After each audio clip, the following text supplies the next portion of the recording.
who's there to correct you? Who's there to keep who's your brother that's your keeper to help keep you in, and who are you doing that for? Yeah. That's why this scenario works a lot more fluidly. Because there's times that all of us would be like, I don't know, but no, you know, get this scripture, get that scripture. You know? It's like let me call you up, brother. I don't know what I should do. Well, what the scripture say here? Oh, I didn't think about that scripture. Boom, now you got it. Let me give you a world analogy. Like say if you lift weights, right? Yep. You lift weights by yourself. You're gonna get stronger, but if I'm lifting weights with him, he's gonna push me, I'm gonna push him. So he's there to spot me, like, okay, lift it. And just enough. Exactly, and vice versa. Yep. You know, so it's just the thing with the same thing with the spirit. With, you know, it's like iron sharpeneth iron. Yeah, that's the spirit, bro. Yeah. You was thinking it, right? Yeah, kind of. Iron sharpeneth iron. If I'm there, I'm doing a lesson, and this brother, I can go to this brother's house and do a lesson, but now, you know, I'm gonna just do it by myself. It's precepts that I could be missing that he may know that may edify. That it could turn this 20-minute lesson I did by myself into an hour lesson that edifies way more people. It's all about edifying the elect. Mm-hmm. So me and him there together, it's like, okay, damn, I didn't even think of that one. Yep. Bring it out, and vice versa. That's what. Get Ecclesiastes 4:9. Yeah, I got it. Let me read this. Let me finish this, and then work out your own salvation with fear and trembling. Go ahead, bro. Ecclesiastes chapter 4, verse 9. Two are better than one. That's the one I was thinking. Because they have a good reward for their labor. For if they fall, the one will lift up his fellow. Yep. But woe to him that is alone. When I know. I see it, and I see it, bro. I see it. You need a body. You need a body, man. I just don't know what I need to do, though, bro. Like, well, I know I need a body, like you said, but like, fam, I don't know if I'm supposed to join CMS. I don't know. If you're out there teaching, you might get some fruits. Somebody. I mean, I ran up on a sister earlier today. We went in this long dialogue, and then come to find out she don't believe in God, and I asked her a bunch of questions, and I went in the scripture, and she an Israelite because she's from Belize.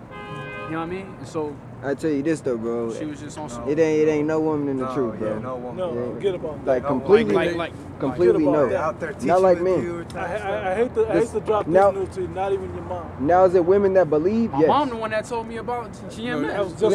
Listen. There are women that are that follow Yahawah. There are women that do. There always have been. Right. So, women are in the truth, but not in the truth to the depth of the prophets, the men of the Lord that's out there on the front lines. Right. Their job is to basically do what's commanded of them pertaining to the ministry. Be a help. She did supposed to be a help. I'm not saying it's most. I'm already. I said that to myself. If you have a husband, you come up under your husband, you submit. All right. You know, basically that's all you really got to do is submit to. The scriptures tell you in 1 Corinthians, the 2nd chapter, Ephesians, the 5th chapter. Yeah, I think in Ephesians, Titus, the 2nd chapter, it goes into what the women are supposed to do. You teach the younger women that they can learn to be a woman of the Lord, so to speak. Timothy's, it tells you what good works. Timothy 2. It tells you what good works. But I will say, none of our women are 100% all the way, to the fullest extent that we are. They're not the reason why we say that is because just by a woman's nature, she's not gonna fully grasp the hard things of the scriptures, because a lot of women are moved by their emotions. If prime example, you may have come across the scripture where it says their babies, they should dash thy little ones against the stone. Ain't no woman gonna grab no baby by the ankle and dash them against it. They're not gonna be able to understand that. What's it like as far as being literal? Yes.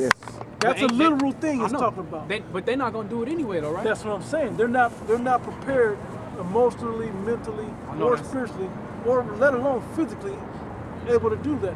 Knowing that these babies come out of their body, they're gonna have compassion with the baby. Right. Period. Whether it's a white baby, it's a baby. They don't see it growing up to be a damn devil that will slaughter their whole family later. They don't see that. They see the baby. They're gonna go with their nurturing spirit. That's why they're pertaining to nurturing. That's why they should be on the battlefield. I mean, you can use that, but just use something a little more simpler. Right. The scriptures say, and I dare you to try this. Oh, yeah. You come across a woman that know the truth. Shalom, brother. She got the hair wrap and all that. Yeah. Tell her to go get you another woman too.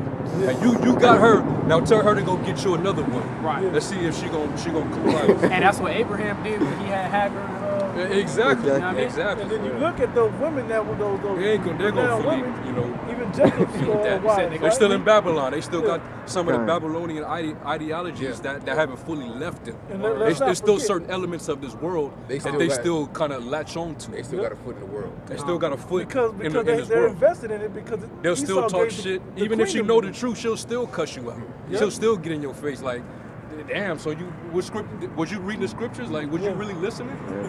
Now the nigga woman is coming out. Sometimes that can happen. So that's why, you know, sometimes we'll be like, brothers will kind of get all, you know, like, oh man, sisters is, man, you know. You can't do that. That'll lure you right out the truth. Many men have been, many men have been taken out of their wits. Matter of fact, somebody get that by me. It's kind. Go bring that. Job 39:17. But because Yahawah have deprived her of wisdom, neither hath he imparted to her understanding.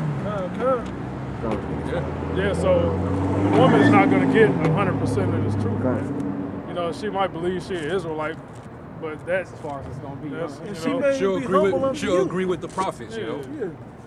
But that's just, you know, that's her lot, you know. The Lord didn't give her the proportion to come out here and put her life on the line. Yeah, the flock of the Lord's pasture are men. I'm gonna read this right quick. And it's Salakia, and also when you deal with the prophetess, most of the prophetess, they wasn't actually out there speaking and teaching. They actually had visions and dreams, and they would tell it to their husband, and their husband would prophesy. Like Barak. So if a woman have a dream, that makes her a prophetess, not just because she, you know, necessarily is given that unction to go out there and speak, you know, get on the pulpit and you know, start giving all type of speeches and stuff. Now, that's why it was even order in the church for women not to even speak in the church. I suffer not a woman to teach. You know? And in the book of Timothy. I'll read this right quick. But we're not saying that no woman is in the truth. We mean, you know, they're not going to grasp 100% of this, you know? They're still coming out of this world. And I was gonna say this. And they're still surrounded by it, you know. If they got social media, they can still be influenced by outside shit. If they still watch TV on that level, I mean, this world and the society is geared toward women. Yeah, it is. And because of that, this makes this a part of their queendom, so to speak. Okay. Where nobody wants to give up power. That's what Eve wanted. This is the scenario that Eve asked the serpent, that she was beguiled, or she was enticed by the serpent with, that she would be on the level of a man.